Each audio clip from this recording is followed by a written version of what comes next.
Welcome everybody to Online with the CMC, Constructing Our Past, Cataloging Blueprints. I'm Dr. Pamela Thomas. Eric McKinney is going to be presenting today. So take it away, Eric.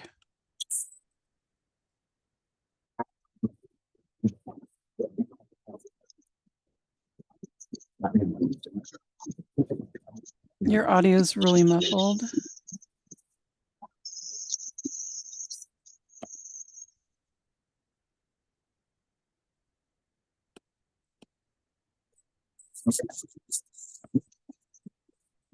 Still not working, Eric. No. Maybe just don't use your headset at all. No, the PowerPoint's fine. It's your voice, the audio.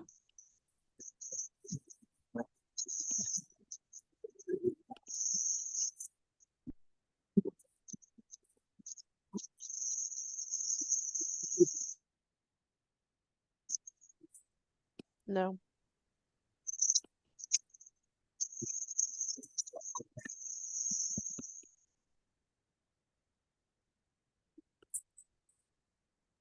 Nope.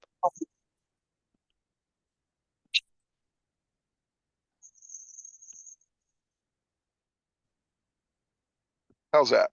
Yes. Now you just can hear need me? to go. Yep, I can hear Through you. the computer, but we're working, so we're going to go with it. Now you just need to go back to the slideshow. Yeah, let's. All right. There you go. There we are. So we're on slide 2. So, but first, let's take a little quick introduction and a little bit about me. Again, my name is Eric McKinney. I've been here at the CMC for over 2 years now. Previously, I got my start at a public library, moved on to an academic library for over a decade before ending up here. I'm also married to a librarian, and she's the one who encouraged me to get into library work. In our spare time, we enjoy reading, cooking, gardening, and gaming. We also enjoy spending time with our animals. They're pictured right here. You can probably figure out what we like to read, or if you're familiar with our pets' names. The top left, of course, is me. The top right is Drizzt and Griffin, our cats. On the bottom left is Tyrion, featuring drool sickles. These pictures are hilarious because if they say pets take after their owners or owners take after the pets, my wife is CEO of the cats, and she does enjoy a good cat nap. I'm CEO of the dog, and I'm big and fluffy, and my beard, when it's waxed like that, kind of looks like a drool sickle. So there's that at least. But anyway, let's get on with our presentation. So let's look at the agenda for today. I would like to begin with how this project came about. We'll then look at the fields that should be considered when cataloging blueprints, both the fields that are normally found in records as well as those that might apply specifically to blueprints. And let me just preface everything with I am not an expert at cataloging blueprints. This presentation is a result of both practical experience and research. I'll be relying on OCLC's bibliographic standards and formats, BFAS for my definitions, and I'll share all my resources at the end. Please feel free to put any questions in the chat, or you can wait until the end of the presentation and ask the question live. So the project, shortly after I started here at the CMC, the Abraham Lincoln Presidential Library and Museum contacted us about a large collection of blueprints that once belonged to the Illinois State Historical Library. The blueprints are various historical buildings around Illinois, including schools, courthouses, mansions, among others. They are excellent records of Illinois history, and the ALPLM wanted to make them easier for their patrons to locate. While there is a printed finding aid available, no actual records for the blueprints existed. Because this falls under the auspices of local history and the blueprints are considered a special collection, this was a project the CMC was able to take on for free. Since then, the ALPLM sends a couple poster tubes at a time with various buildings to catalog. So the first thing I'd like to take a look at is some considerations to make when cataloging blueprints. And blueprints do have several differences from items like books. There are several considerations to make when cataloging them. The first is they're primarily visual documents and consist of technical drawings, diagrams, or architectural plans. 2, they use a specialized technical language such as symbols, abbreviations, and notations that catalogers need to understand so they can record the terms accurately. 3, they are usually much larger than your average book. Plenty of space is needed to work on them. 4, a complete set of blueprints typically consists of multiple pages. Each page may focus on a different aspect of the design. 5, blueprints are often produced in very limited quantities, which can make them less accessible than an item like a book. And 6, because they are created for construction, engineering, or architectural projects, understanding the intended use of the blueprint can help with developing quality subject headings. So let's start with the fields to consider. These would be the usual suspects. And though there are several differences to consider when cataloging blueprints, many of the fields used will be familiar. When I enrolled the first batch, I was surprised to find what amounts to a title page. I'm not sure why, but I never considered blueprints would have one. And here is one for the executive mansion. And it has a lot of good information there on the title page. So I was glad to have that to go off of. Blueprints will not have an ISBN, so of course there's no 020 in the record. I added 040 subfield E of RDA to indicate that I'd be using American RDA formatting. And as you can see, the record has been updated several times by both myself and ALPLM, and you can tell that by the 040. Because the buildings are all in Illinois, I added a 043 or geographic area code for Illinois. And finally, a Dewey number was added per the request of the ALPLM. I'd like to shout out to my colleague, Mary Cornell, who helps me with my Dewey because my Dewey game is still weak. Thanks, Mary. And here's more fields to consider.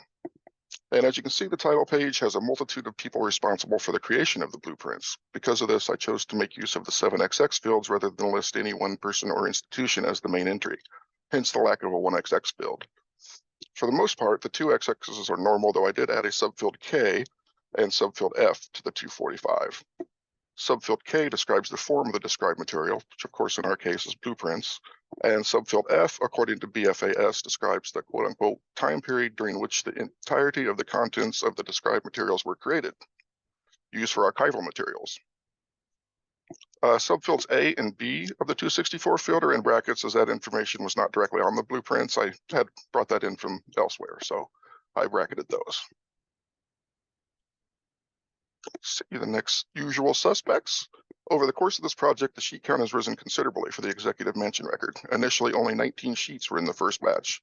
As ALPLM staff found more, the number grew. It is currently at 143 as reflected in the 300.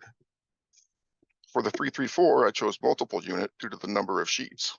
The 336 and 337 are fairly standard. I did use sheet in 338 subfield A, as most blueprints are quite large, with this batch being 93 by 61 centimeters. Finally, I chose polychrome as my 340 due to the technical drawings and blueprints being different colors. Normally, I would consider creating a series title that would be added in a 490 with a first indicator of 1, along with a companion 8XX to make a series access point. This makes the item more accessible and easier to find in an OPAC. However, the blueprints are not published. In cases of unpublished or manuscript materials, BFAS guidelines state, quote unquote, do not use field 490 since the series statements do not apply. Record series-like phrases in field 500.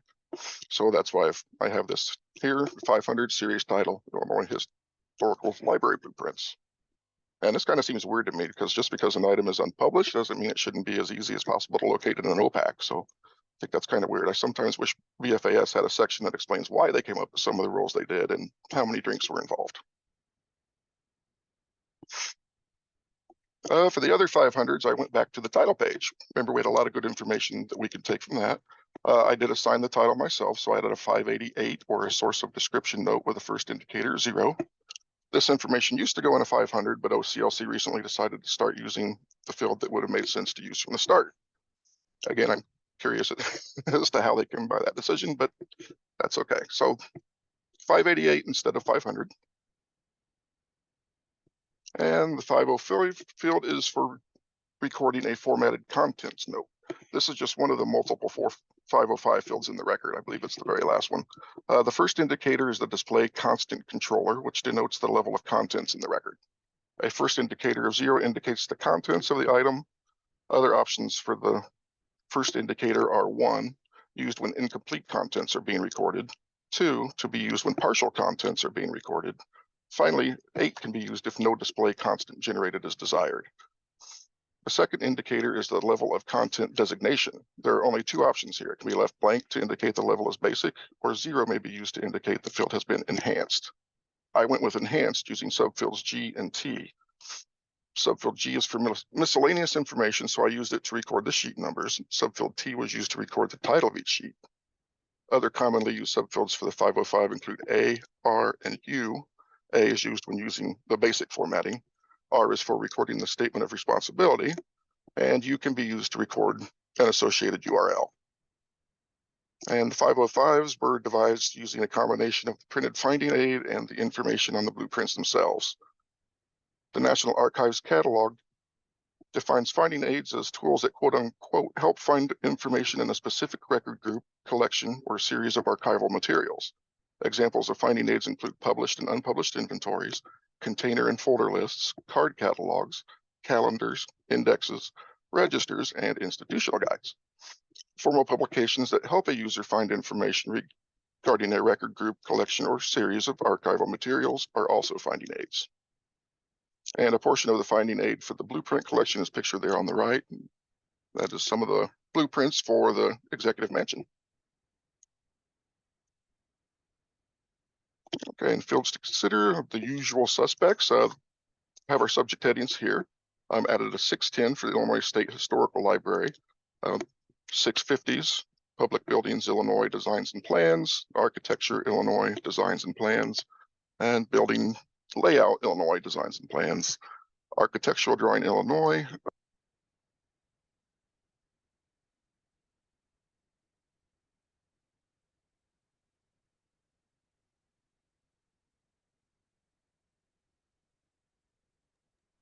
Eric, Lost we your lost sound again. sound.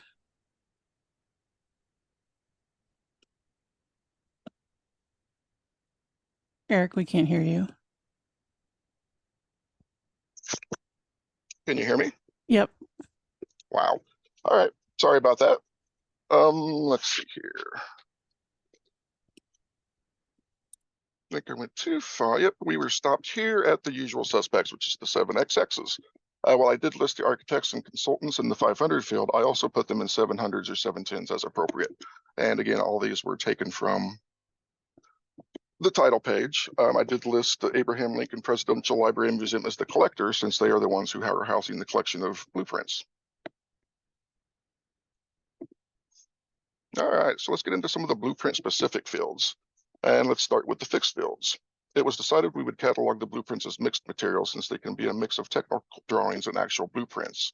So P goes into the type field. I use C for collection in the B level field.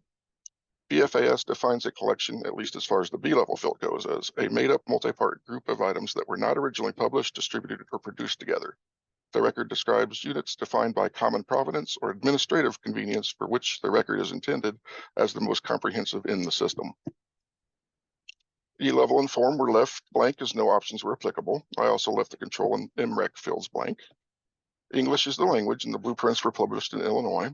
I chose to go with an inclusive date since some blueprints in a series may be published in different years, and these are dated from 1970 through 1978.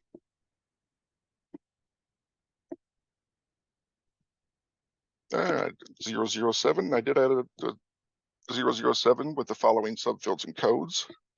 Subfield A of K for non-projected graphic, subfield B of L for technical drawing, subfield D of M for mixed, which is referring to the color content, subfield E of O for paper, which is referring to the primary support material that the blueprints were drawn on. And the 255. Blueprints will almost always have scale information. Because of that, a 255 field or the cartographic mathematical data can be added. According to BFAS, if two scales are present, they should be put in separate 255 fields. However, if an item includes 3 or more scales, a single 255 with scales differ should be used. So that's what I have in my record. It can be hard to see this on the blueprint, but each number you see over on this blueprint has a different scale. So for that reason, we definitely had more than 3 there. 351, I vacillated with adding a 351, which is an organization and arrangement of materials. It's not really blueprint specific, and it may not be entirely necessary, but hey, yay, more information. And likewise, the number 3 may not be necessary since these are mostly blueprints, although I guess I could distinguish between blueprints and technical drawings. But it may not be necessary, but I'm sticking with them. Which brings us to the 5XXs. Let's start with the 544, which is the location of other archival materials note. BFAS describes this as, quote unquote, a note for the name and address of the custodian of the archival materials related to the described materials by provenance, specifically by having been, at a previous time, a part of the same collection or record group. And what I have in the 444s here are some of the related archival materials that are included with the blueprint collection. A first indicator of 0 indicates associated materials. A first indicator of 1 indicates related materials. Associated and related seem similar at first blush. The difference is associated materials have the same provenance but reside in a different repository, whereas related materials share the sphere of activity, reside in the same repository, but have a different provenance. And then finally, we have the 555 field, which is a cumulative index / finding aids note.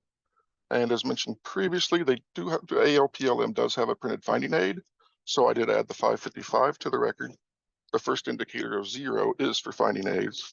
The only other option there would be of 8, where no display constant is generated. And the second indicator is undefined. So that wraps up our review of the fields to consider when cataloging. Over the next few slides, I'd like to share some of the other blueprints that have been cataloged for the ALPLM by the CMC.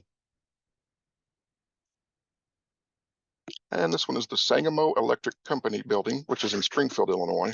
The technical drawing on the left is some of the detailing finish inside the building, and on the right is an outside front view. And when I first saw this one, I thought maybe they just spelled Sangamon wrong. I didn't realize there was a Sangamo Electric Company, but sure enough. And this slide is of the David Davis Mansion in Bloomington, Illinois. The technical drawing on the left is the south elevation of the mansion. I think the technical drawings are kind of my favorite. Some of these really could be considered works of art. And it's, and I guess the blueprint heating, or the blueprint on the right of the heating system for the mansion, which I guess could be considered art. And finally, our last visit will be to Vandalia, Illinois. And these blueprints are for the restoration of the State House there. The blueprint on the left is of the south porch on the first floor, and the one on the right is the plan of the first floor itself. So if you find yourself in Vandalia, you can go to the State House, and now you know where to go on the first floor. All right, and thank you very much for attending. I appreciate it. I apologize for the technical errors that we had. For some reason, my headset is being wonky. This is a picture by Randy Von Liske of the executive mansion today. And these are the sources that I used: OCLC bibliographic formats and standards, DCRMG, which is a descriptive cataloging of rare materials, graphics, cataloging cultural objects, or the CCO, the National Archives, and Creative Commons for the photographs. So feel free to ask any questions that you have, or leave any comments in the chat box. And on the call here with me today is Barbara Scobie, Dr. Pam Thomas, Mary Cornell, myself, Blake Walter, Katie Roberts, and Andrea Joysta are all here to answer any questions you may have. Thanks, Eric. So our first question is, how long does it take you to catalog a blueprint? It depends on how many are in the actual bundle. It can take up to a week to go through them all. Just to I have a special table when I'm working remotely at my home that I can lay them all out on and go through them. But yeah, it really depends on how many are in each bundle. Okay, second question from Mary. Did you include the Illinois State Historical Library as a 610 because these blueprints originally belonged to them or were produced by them? I did. That is correct. Constance says, we here at the ALPLM so appreciate the CMC for making their services available for this project. Yay. And I enjoy doing it, so yay. Can't wait to start on the next batch.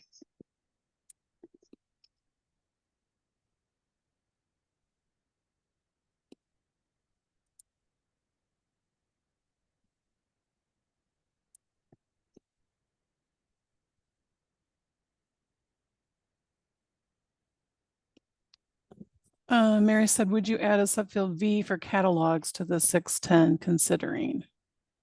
I don't see any reason why you couldn't. Okay, Yeah, I think we go could. ahead. Nope, that's all I had was, yeah, I think that would be fair. Okay, Nancy asks, did you use AAT vocabulary for the 6XX fields? No, I used LCSH.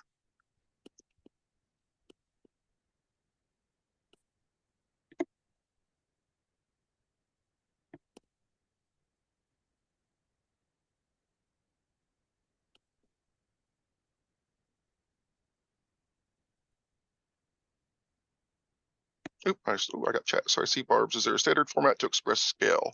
Not necessarily. It can kind of depend on whether you are doing a blueprint or an actual map. And those can become in different, like in miles, or in the case of the blueprints, I think it was like an 1/8 of an inch scale, or some of them were a 1/4 inch scale. Some of them were along those lines. Yeah, it needs to be printed, documented on the resource that you're cataloging, right? Because you can't just try to figure out what the scale is on your own, I'm assuming.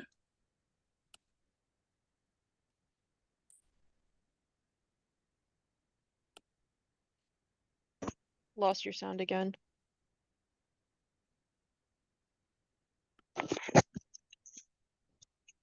There, how's that? Yep. Geez.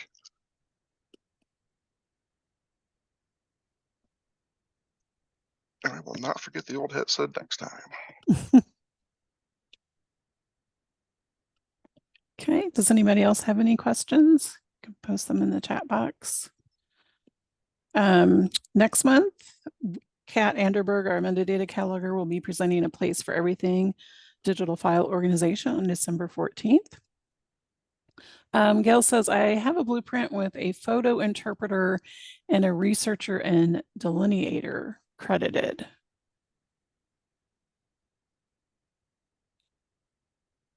So did you already catalog that, Gail? Is that how you and added those? Oh, she wants to know, would both go in the 245?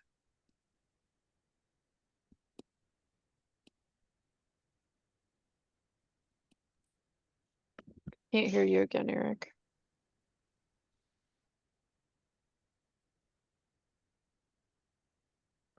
Nope.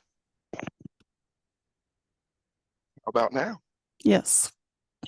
Okay, let's see. I don't think I put those in a 245, depending on, I'd have to look at them, maybe a 500 or 700. Probably both, I would think. Yeah. Okay.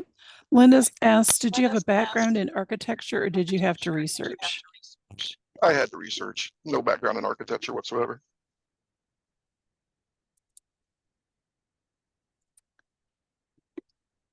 Oh, and Gail says, no, she's not cataloged it yet. Ah,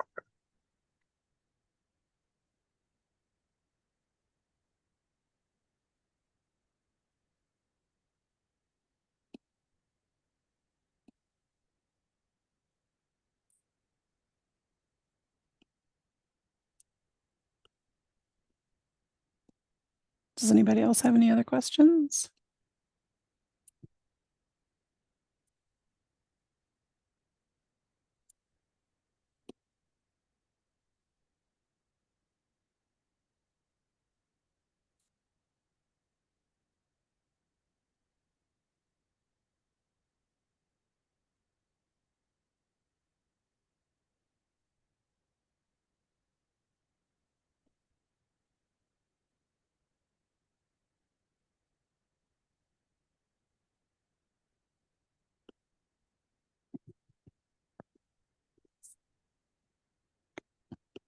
No other questions? Oops. D. Fagan says, I'm new to this, so please forgive my ignorance. ... Okay.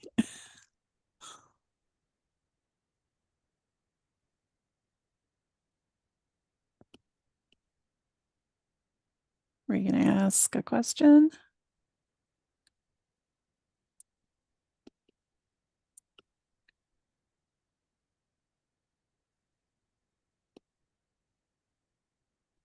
I'm putting in the chat box the link to the evaluation form. It's also on L2. Okay, so D. Fagan says, we have wiring schematics that are disembodied, not attached to the architectural drawings.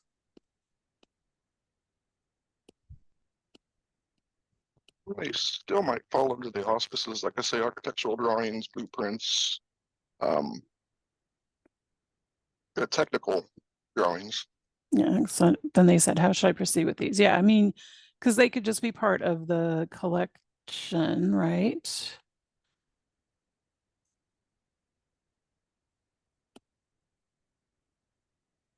if they're related documents. Yes.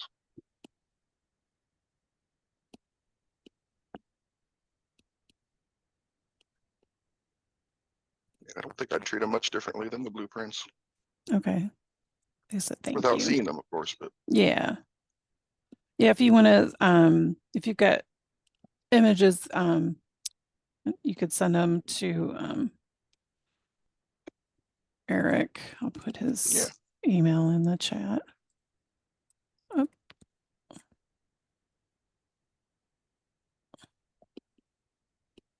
Hopefully that's your correct email.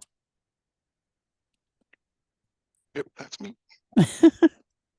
And then he can answer, because sometimes you need to see. Yeah, definitely would help. But yeah, my first inclination would be to treat them like the blueprints.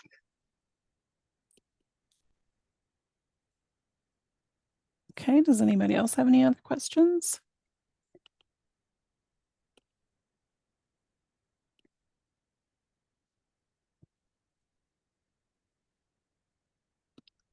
Connie says, very interesting. Thank you. T. Fagan says, thank you. This has been extremely helpful. And Lynn says, very interesting. Thank you. Okay. Thanks. I'm gonna stop the recording.